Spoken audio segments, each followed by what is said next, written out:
Oui, bonjour. Aujourd'hui, on va regarder comment programmer un Alpina sur une radio GT. Donc, première chose à faire, on va créer le modèle. Donc, je vais dans le menu je vais dans le modèle. Je fais nouveau modèle et je vais définir un nom.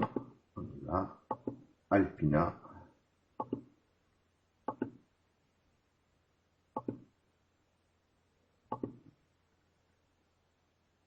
Et je valide.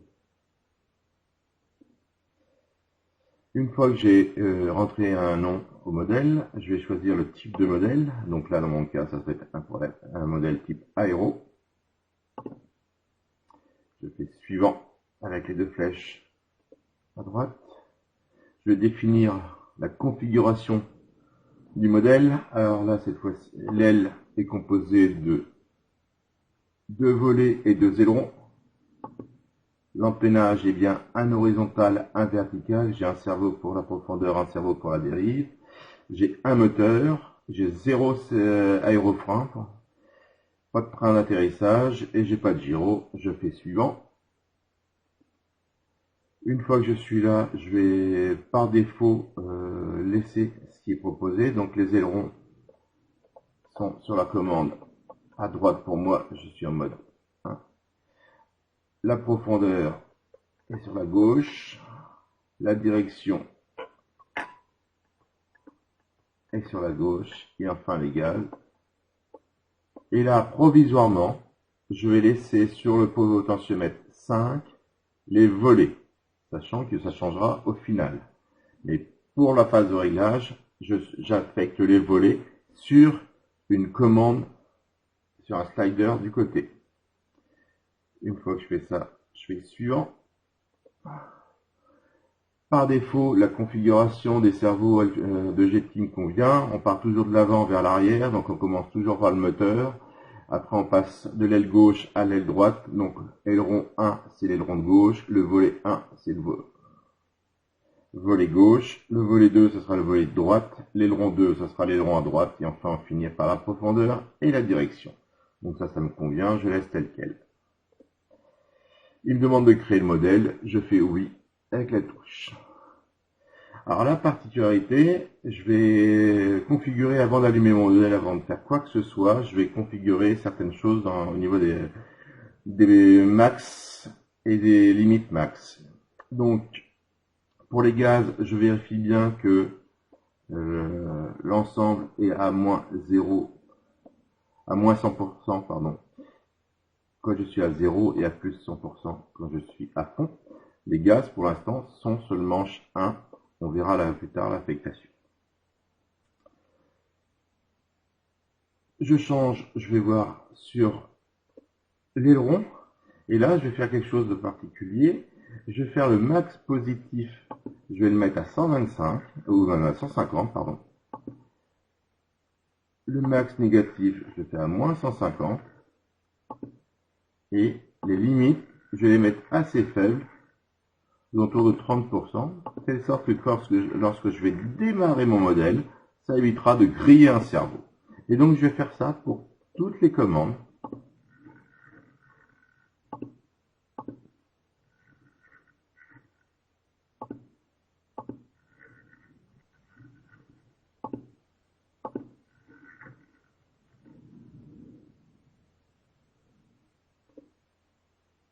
Donc là, maintenant on a tous nos cerveaux. Donc pour tous les cerveaux utilisés, direction, profondeur, aileron, volet, volet et aileron 1, j'ai remis une valeur donc comme ceci. Comme ça, je suis sûr de ne pas griller mes cerveaux. Je fais OK. Et là, il me demande d'appairer mon récepteur maintenant. Donc, je vais faire un appairage en répondant au oui.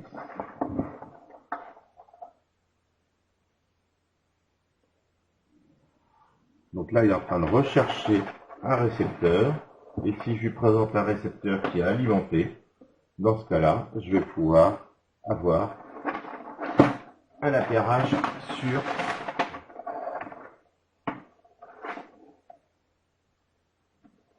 modèle. Alors là, j'ai allumé un récepteur. J'avais utilisé sur un ancien modèle. Il me dit est-ce que c'est le bon ou pas. Je fais oui. Le récepteur. Alarme, basse tension. Donc ça c'est Alarme, juste basse alarme. tension.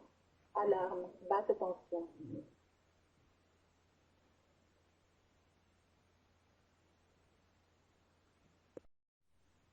Donc maintenant, mon récepteur est appairé.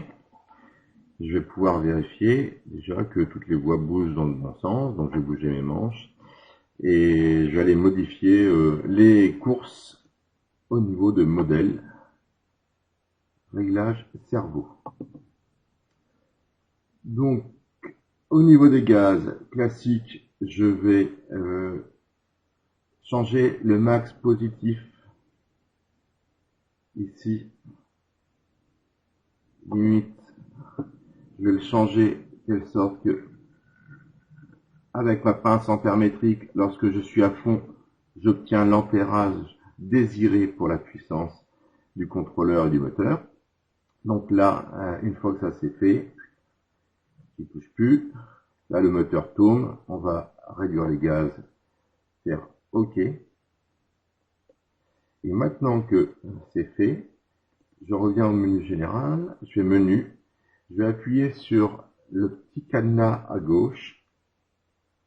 Et là, maintenant, si je bouge accidentellement le manche des gaz, le moteur ne s'allumera pas. Donc, c'est très pratique pour éviter de faire toute bêtise dans l'atelier. Donc maintenant, je vais régler les autres courses de cerveau. Donc je vais aller pour cerveau numéro 2, c'est-à-dire l'aileron gauche. Et là, je vais mettre avec le manche l'aileron complètement à gauche.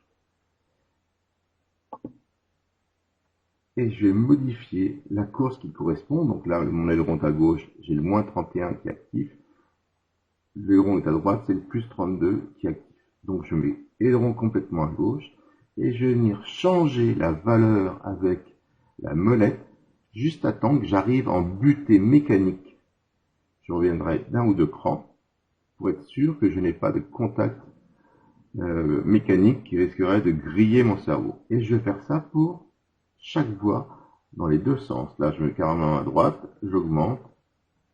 Et dès que je vois que mon cerveau moteur commence à forcer, or soit mécaniquement, soit au bruit, soit idéalement à la pince ampère métrique, et ben je reviens de 1 ou 2%, et ça sera bon. Et je vais faire ça pour chacun des cerveaux. Donc, le cerveau 2, les volets, je vais mettre avec le curseur P5, je le mets à fond, et je vais venir régler la valeur jusqu'au grognement. Je remonte le volet dans l'autre sens, et je fais la même chose en positif. Alors, pour les volets, ce qui peut être judicieux, c'est de se mettre dans la position médiane. Donc, on voit que ici, au curseur, je suis à 0. Et de venir éventuellement changer avec le neutre subprime la position pour que lui soit parfaitement aligné. Je passe au volet suivant. La même chose, je peux régler son neutre. Et je vais régler sa course max en version positive et en version négative. Si jamais je m'aperçois que l'ensemble ne tourne pas dans le bon sens, je peux inverser avec inversion le sens de rotation du cerveau. Je n'ai même plus commencer par ça, éventuellement. Et donc je vais faire ça pour chaque cerveau, je vais régler les courses. Donc là je suis sur l'aileron, donc je mets carrément à droite, et je vais changer la valeur pour atteindre le grognement, donc la butée mécanique.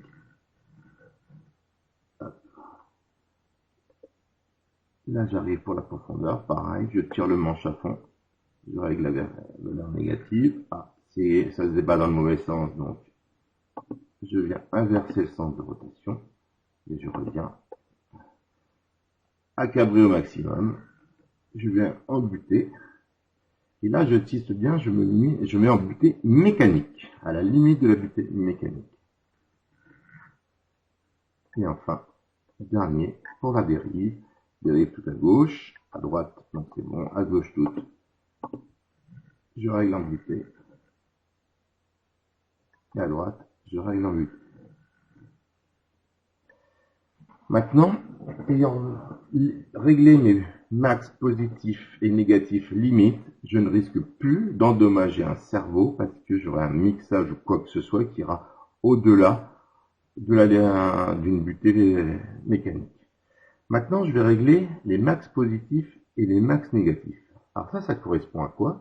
Ça va correspondre au débattement que je désire. Donc forcément, cette valeur doit être inférieure à la valeur qui est présente en dessous. Donc, ce qu'on voit là, si je mets la dérive complètement à droite, je change mon curseur, là je passe de 150 à 100, et je vois que les 31% ici ne bougent pas.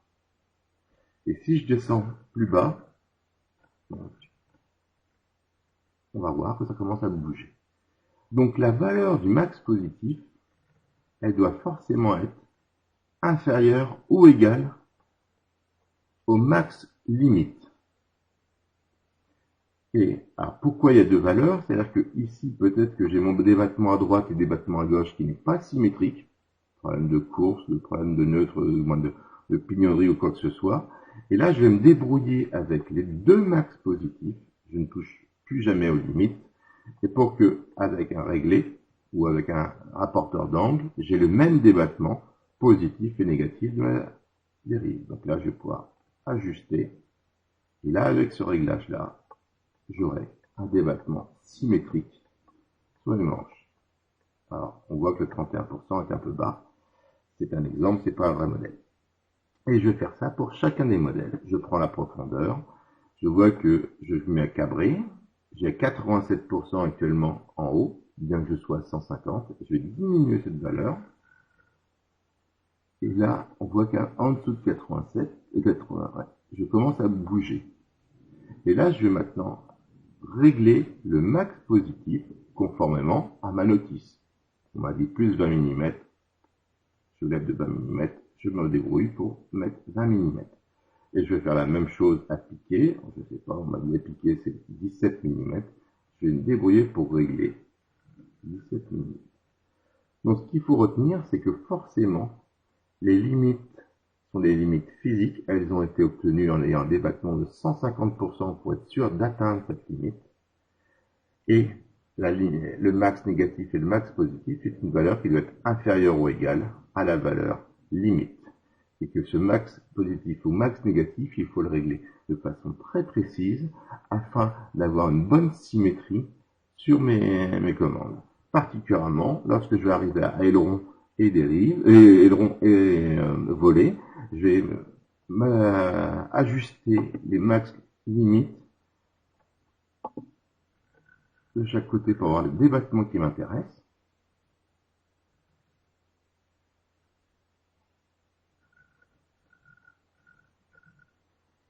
Conformément à la notice, et surtout, je vais me débrouiller que pour l'autre aileron, j'ai exactement le même débattement angulaire pour m'assurer que derrière, lorsque je vais faire des programmations, je ne serai pas obligé de bidouiller pour avoir des débattements identiques d'un côté ou l'autre. Et ça, c'est relativement important.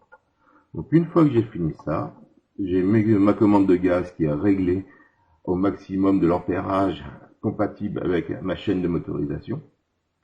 J'ai mes ailerons, volets, dérives et profondeurs qui ont des courses limites qui empêchent toute dégradation due à des problèmes mécaniques. Et enfin, toutes mes courses sont symétriques d'une aile à l'autre afin que je puisse justement faire des programmations faciles pour la suite. Voilà, donc ça c'est une partie très importante à faire systématiquement avant de commencer quoi que ce soit comme programmation, mixage ou autre. Une fois que c'est fini, je valide. OK. Bien. À ce stade, nous avons réglé tous les débattements sur notre modèle, telle sorte qu'il n'y ait aucun risque d'endommagement et que c'est débattement symétrique.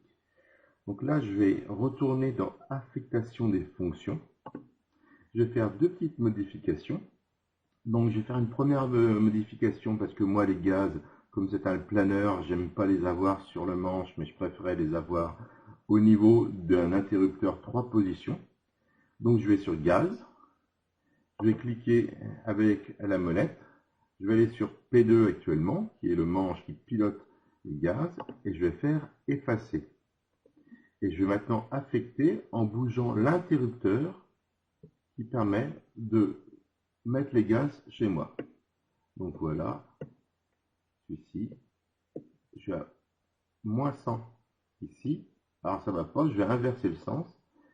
Je vais être à plus 100, 0 et moteur arrêté comme ceci. OK. Donc c'est le switch H qui est activé. Et pour les volets, je vais supprimer P5 et je n'affecte aucun manche parce que pour moi les volets, je ne les utiliserai pas en tant que volets directement pilotés par un manche, mais ils seront uniquement pilotés soit par un mixage lorsque je veux le coupler aux ailerons, soit par la fonction crocodile lorsque j'en me servir comme aérofrein, ou encore comme subtrim lorsque je vais activer certaines phases de vol. Mais donc en aucun cas je ne piloterai mes volets via une commande avec un slide ou un potard rotatif. Une fois que ça c'est fait, OK. Donc j'ai fait tout ce qui était propre au modèle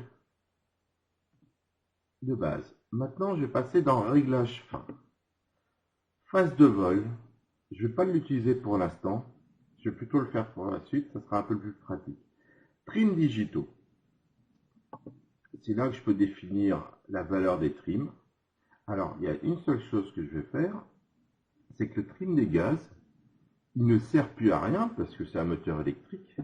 Et donc, ce trim de gaz, je vais le changer et je vais le mettre en trim control. On verra plus tard à quoi ça sert. Ça va permettre de faire des réglages vis-à-vis de la compensation à piquer dans le mode crocodile.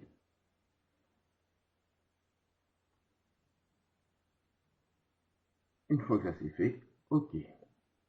Trim phase de vol, on reviendra dessus un peu plus tard. Dual rate expo, on pourrait le faire ici. Je vais laisser tel quel les débattements et les exponentiels. Hormis pour la direction, moi j'aime bien avoir un débattement total. Par contre, avoir un exponentiel de 30%, 30 à 40% à la dérive, ce qui permet d'éviter de faire bouger cette dérive lorsqu'on fait des petites corrections et avoir du grand débattement pour la voltige. OK.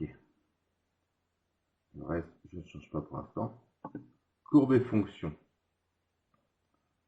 Je laisse tel quel. Différentiel aileron. Alors là, ça va être intéressant. Je vais commencer par aller là-dedans et je vais ajuster mon différentiel aileron. Alors, est-ce qu'il y a une commande qui l'active? Non. L'ajuster non plus. Donc, je vais en haut. Ben, je vais dire que je vais... le principe, c'est que les ailerons descendent beaucoup plus, montent plus qu'ils descendent. Donc là, je vais pouvoir régler l'ensemble.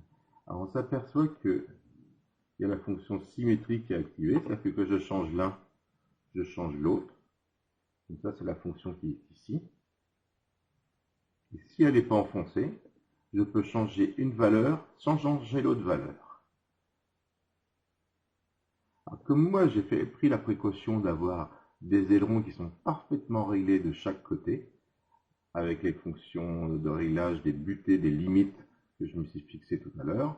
Donc je vais rester en symétrique et je vais rentrer les valeurs qui m'intéressent. Donc pour le haut, je vais rester à 100% et pour le bas, je vais réduire. Donc avec mon réglé, je vais mesurer la hauteur qui correspond au différentiel qui m'intéresse. Une fois que c'est bon, ok, là on peut voir en appuyant sur le cerveau ce que ça donne ici.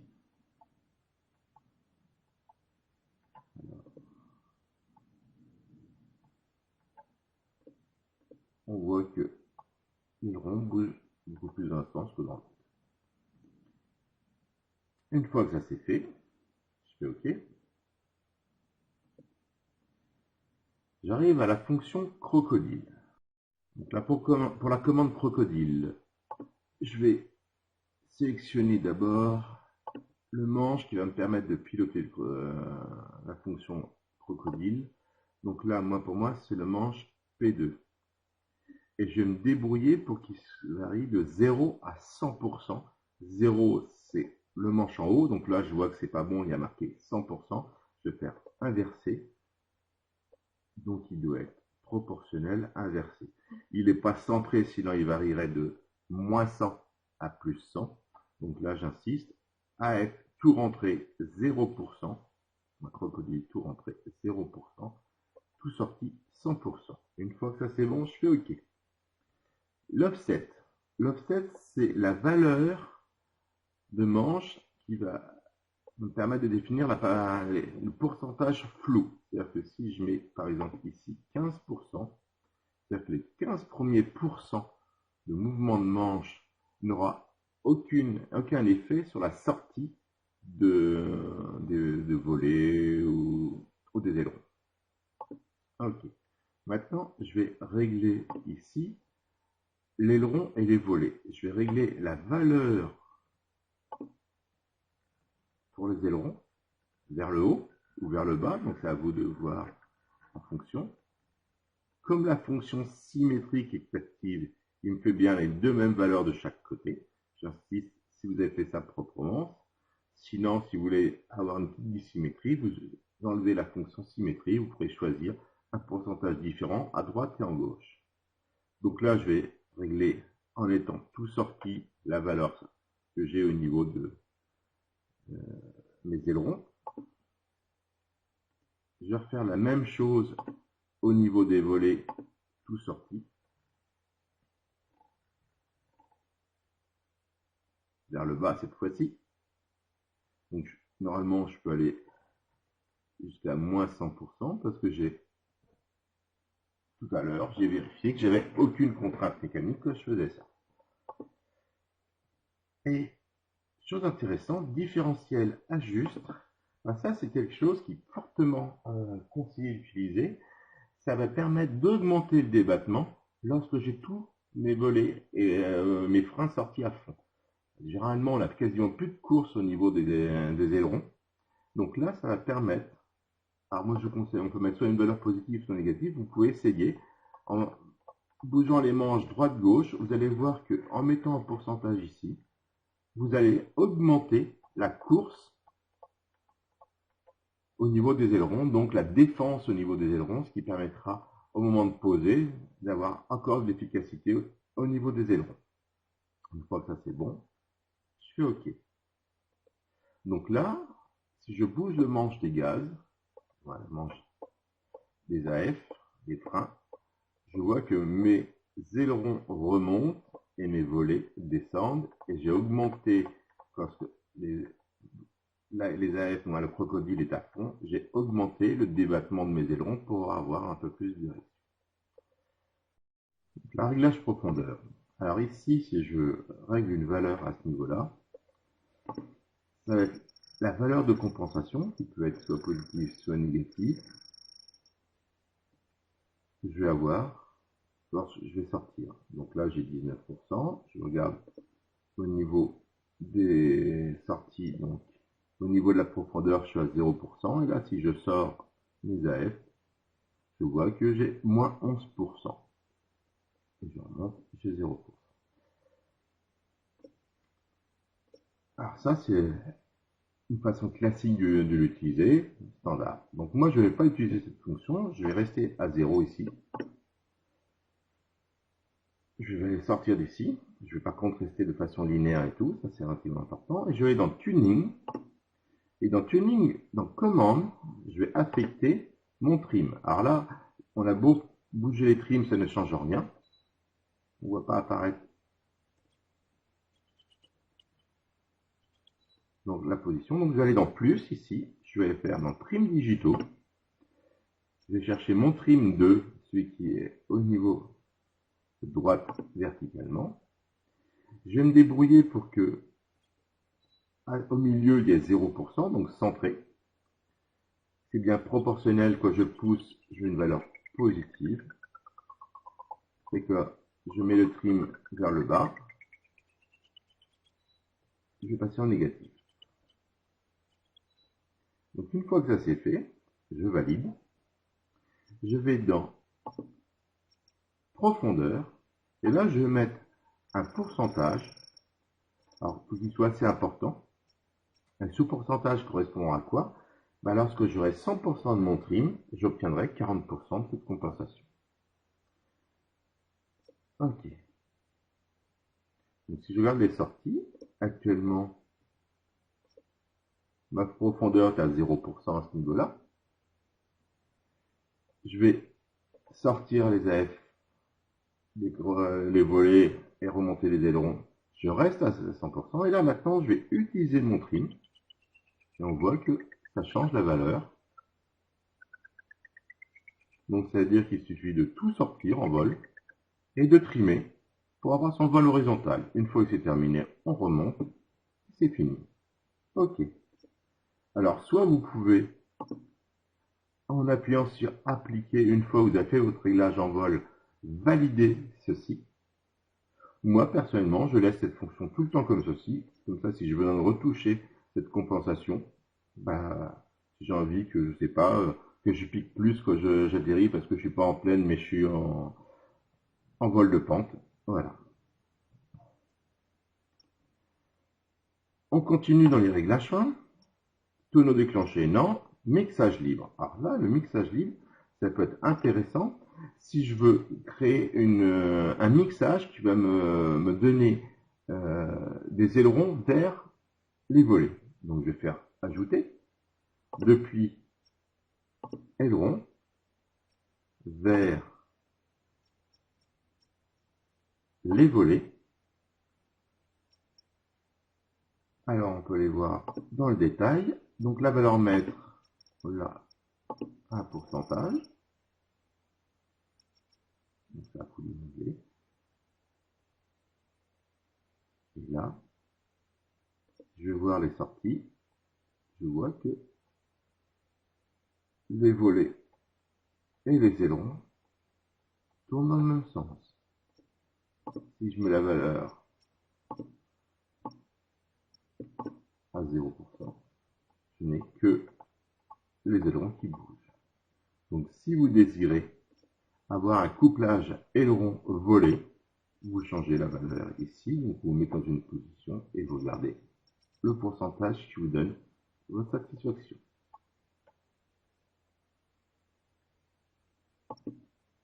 Si l'ensemble doit être activé par un switch, on peut faire ça. Si c'est plutôt une phase de vol, on verra autrement. Donc là, j'ai mon mixage aileron donne volet de 8%.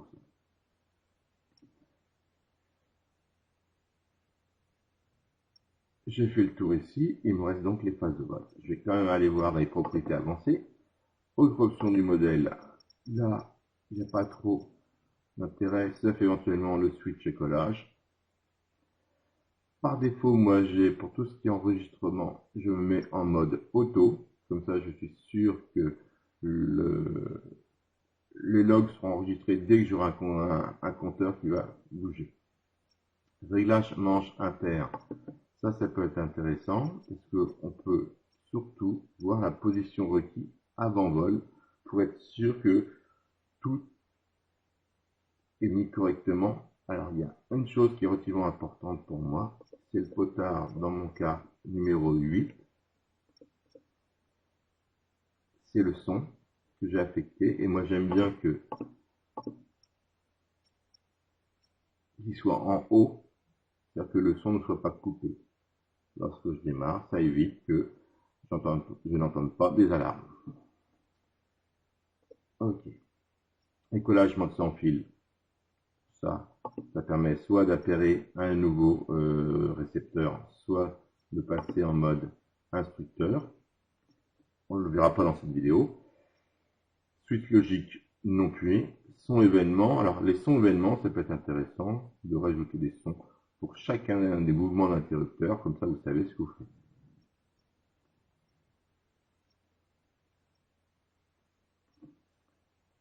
À ce stade, nous avons donc configuré correctement toutes nos commandes, la fonction crocodile et autres. Maintenant, je vais passer en réglage fin aux phases de vol. Donc, par défaut, il y a une phase de vol qui s'appelle défaut. Je la laisse, c'est celle que j'ai réglée pour l'instant. Et je vais pouvoir ajouter une phase de faux. Et là, l'intérêt d'avoir fait les phases de vol avant, non après avoir tout réglé, c'est que là, on voit qu'il peut copier par défaut une valeur. Si je fais oui, je vais récupérer toutes les valeurs de défaut.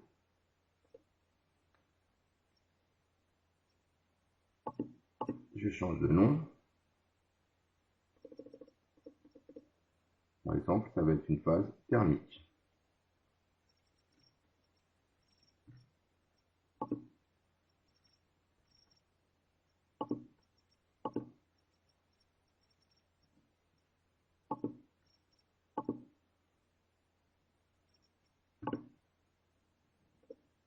Alors, pour moi, le thermique, c'est le switch à SA dans cette position. Je fais OK. Je vais affecter un son que j'ai au préalablement mis dans ma radio.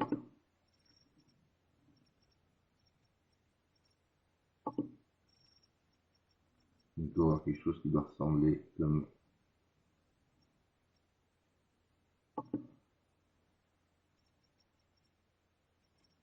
Alors, je vais appeler durée. Donc comme ça, quand je bascule... Durée. Alors, pour défaut,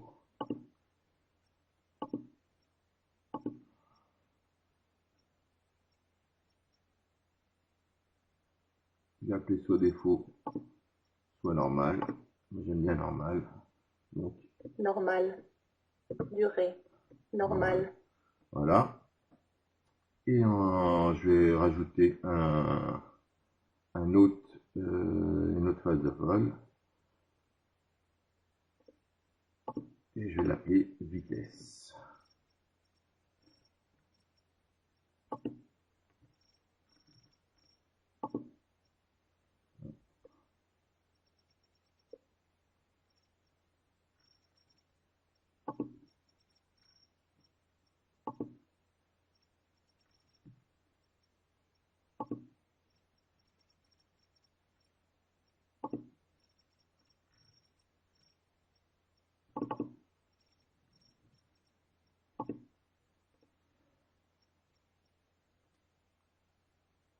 Je vais affecter un message, un switch. Voilà, c'est ça, mais dans l'autre sens, cette fois-ci, je suis OK. Normal. Comme ça, je peux passer. Alors, il me dit normal, alors c'est pas normal que je veux. Je vais changer le nom et je vais dire c'est vitesse. Donc là, maintenant, je vois que en haut, j'ai la phase de vol qui est indiquée. Donc vitesse, Normal. défaut Durée. et thermique. Normal. Ils sont Vitesse. associés à 3 Normal. Durée. Normal. sons. Alors maintenant, je vois qu'il y a des flèches ici, monter ou descendre. Ça veut dire que je peux avoir beaucoup de phases de vol, et c'est tout le temps la phase de vol qui est la plus haute pour laquelle un interrupteur la valide, qui est active. Donc je peux remonter l'ensemble. Défaut étant forcément la plus basse. Une fois que j'ai fait ça, je peux aller dans Trim digitaux, et là, il peut y avoir des trims. Alors, étant donné que je vais... Durée. Normal. mettre des trims de phase de vol, c'est-à-dire que lorsque je suis en normal, je laisse tout en lisse. Vitesse. Lorsque je suis en vitesse, je vais remonter un petit peu mes ailerons. Alors, L'idée là, à droite, on a des G ou des S. Alors ça veut dire que c'est propre à une phase de vol ou valable pour toutes les phases de vol. Donc les trim phases de vol, moi je le mets les ailerons en S. Et les volets en S. C'est-à-dire que là, je suis en vitesse, je vais pouvoir régler la valeur. Je vais mettre à 7%. Donc je peux regarder de combien ça remonte avec un réglé. Je vais refaire la même chose pour mes volets. Alors pareil, hein, si jamais c'est mal programmé initialement, je peux désactiver symétrique pour avoir une valeur différente d'un côté et de l'autre. Et je vois que si je bascule en normal, je reviens à 0. Et là, c'est en normal. Et pour durée, je vais faire la même chose, mais cette fois-ci en négatif. Je vais creuser un peu mon profil.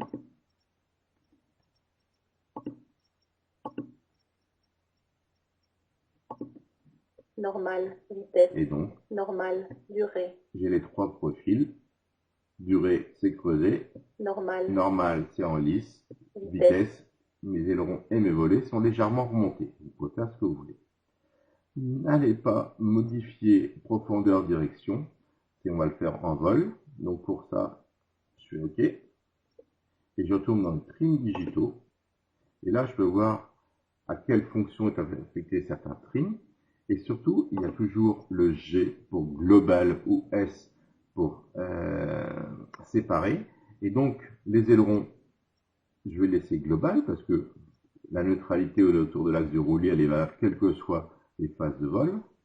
Par contre, la profondeur, elle, dépend de mon profil d'aile, s'il est creusé, en lisse ou relevé. Et donc là, je vais me mettre en séparé. Alors, je pourrais faire séparer ou séparer pour les phases de vol A et séparer pour les phases de vol B. Donc là, je vais mettre séparé. Ok. Ça veut dire que maintenant, mon trim de profondeur, je vais le trimer là. On voit qu'il est à moins 38 pour vitesse. Normal. À défaut, il pourrait être à plus 2 ou plus 14. Durée. Et en thermique, à moins 2. Et normal. On voit que durée. J'ai chaque phase de vol à trimer. Donc moi, j'ai un trim dissocié pour chacune d'elles, ce qui est logique, comme le profil de l'aile n'est pas commun. Normal. Alors, là, j'ai fait mes phases de vol. J'en ai fait que 3. Je pourrais en faire plusieurs, une qui soit atterrissage ou décollage ou autre. J'ai affecté mes trims de phase de vol. Donc c'est là, ici, que je vais régler vitesse, normal, durée. Le profil, si je dois creuser ou pas le profil. Le dual rate expo, donc on s'aperçoit que moi il est réglé une fois pour toutes, mais on retrouve aussi à droite du G et du S. C'est-à-dire que G c'est global et S ça sera pour tous les ailerons. À chaque fois il me demande si je veux passer en global, attention impliquer les modifications. Donc c'est à moi de choisir si c'est en S ou en G, donc global ou séparé, au niveau des phases de vol. Pour fonction, de la même façon, je peux ici affecter ça de façon soit globale, soit séparée. Ça pourrait être intéressant. Pour les gaz, moi j'aime bien mettre un petit délai de 1,4 secondes, quelque chose comme ça. Ça évite, ou une seconde, ça évite que le moteur démarre de façon très violente. Ok. Différentiel aileron. On pourrait changer ça.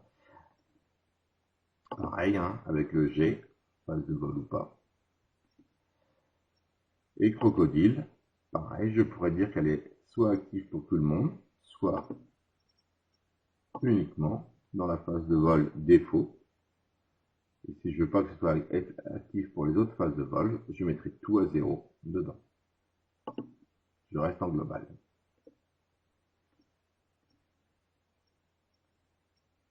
Et le mixage libre, pareil, je vois que j'ai un G qui apparaît ici, qui permet de savoir si oui ou non je le veux pour toutes mes phases de vol ou certaines phases de vol. C'est à vous de choisir. L'intérêt, par exemple, si je crée une phase de vol voltige, bah, ça permet peut-être d'augmenter le débattement du volet éventuellement quand les ailerons sont bougés pour avoir plus d'efficacité.